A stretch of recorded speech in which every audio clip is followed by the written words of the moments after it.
Welcome to Computer Resources. In this video session, we are going to see the difference between string and string builder.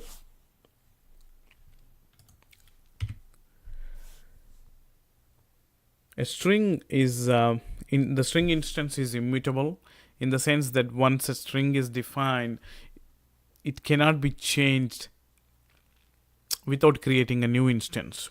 So when we perform any operation on a string, it is going to return a new instance. So creates a new instance in the memory instead of modifying the existing instance value. On the other hand, string builder is mutable in the sense that when we perform any operation on string builder, it will update the existing instance value and it is not going to create a new instance. The string class belongs to system namespace and the string builder class belongs to system.text. Performance wise, there are several implications that have to be considered before making a decision to use string or string builder. In case of a string, performance degradation occurs when the value of a string variable is changing continuously. That is because if the value of the string variable is being changed continuously, that string manipulation operation is going to create new instances, and the new instances require a lot of memory. On the other hand, string gives a better performance since all the changes that are being done on the string builder instance are made to the same instance. So any number of operations can be performed on the string builder and still it's not going to generate a new instance. Strings are thread safe. So in a multi-threaded application, string is a better choice over string builder because string builder operations are being performed on the same instance and it is not guaranteed that those operations are valid across several threads in a multi-threaded application. These are the fundamental differences between a string and a string builder. And let's flip to the Visual Studio.net and write some code. And I will be demonstrating the differences between string and string builder using ObjectIDGenerator. So the ObjectIDGenerator, it uses a hash table and retains the ID to a specific object, and it generates a new ID if the object has not already been identified by the ObjectIDGenerator. So using the ObjectIDGenerator, we are going to see the differences between string and string builder. Let's flip to Visual Studio.net. Okay, so let's declare a string variable. String str name is equal to computer, and let's call this as a declaration section because we are declaring the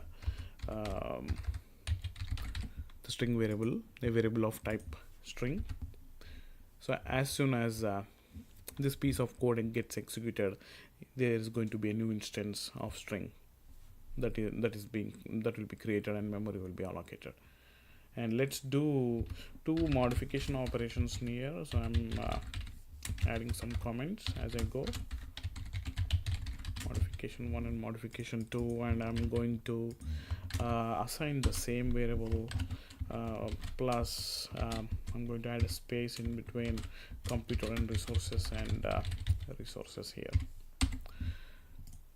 And the third operation, I'm going to use the same code, but I will use YouTube here. YouTube plus str name. Okay. So here we have declared as a variable of type string, and we have performed two string concatenation operations here. We are adding resources to the end of the string, and here I'm adding YouTube to the beginning of the string. And let's run this code.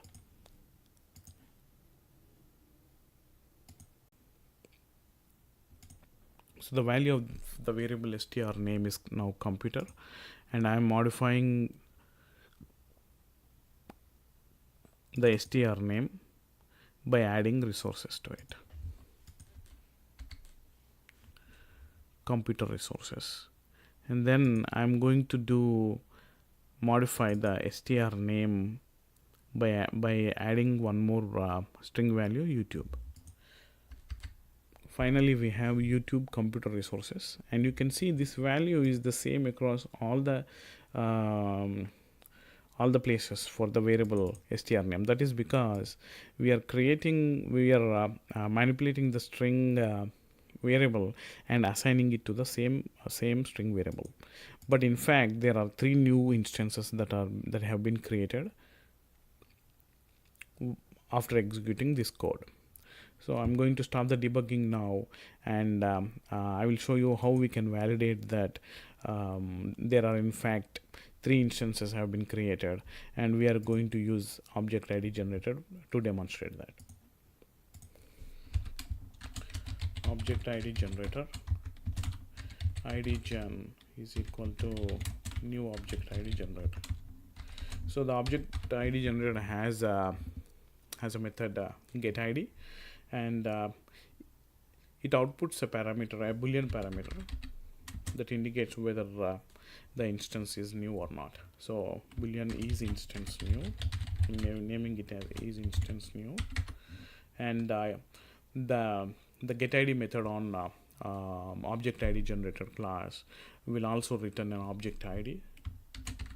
So long object ID.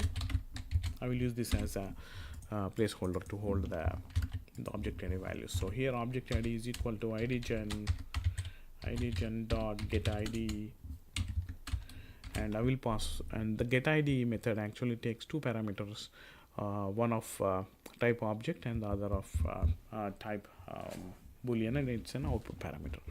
So this is the object for which we are trying to retrieve the ID, str name out, and is instance new. I will copy and paste the same across all modifications so that we will see a new instance is being created each and every time we modify a string. I will output the value of the object ID and also the boolean output parameter as well.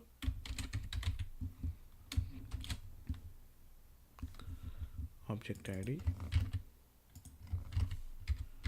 and the boolean variable.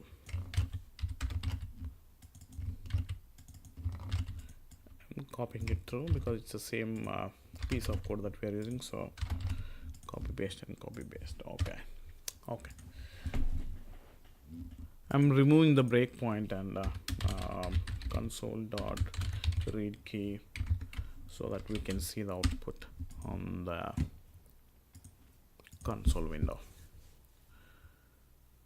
Okay, so as per the string definition, our expectation is this has to be a true, this has to be true, and this has to be true, and all of these object IDs have to be different. Save, build solution, and run it. There you go.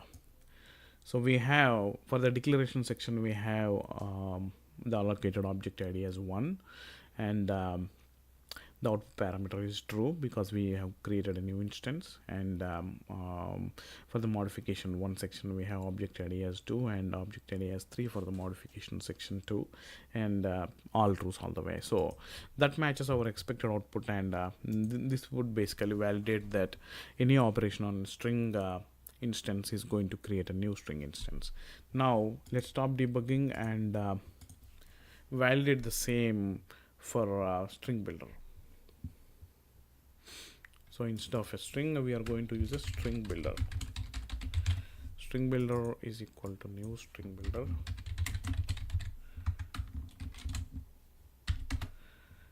Str name dot append. I'm going to use the same variable name. Computer. Okay, this is our declaration section. So here the string builder object has been created for the first time, and any subsequent modification should not result in a new instance getting created. strname.append resources and .append on YouTube. So in this case of string builder, we still have one declaration section and two modifications performed on the same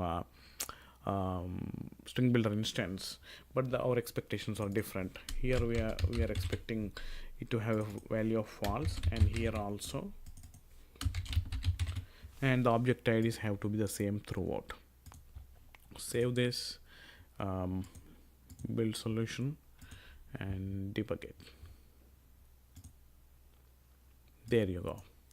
So as expected, we see an object ID of 1 all across the declaration section, the modification, and also the modification, the second time modification also, but only in the declaration section's output, the console shows true value.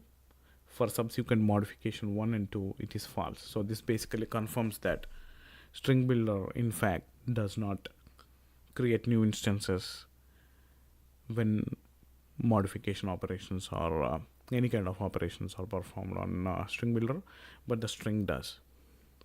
This completes our video session for today. Thank you for watching Computer Resources.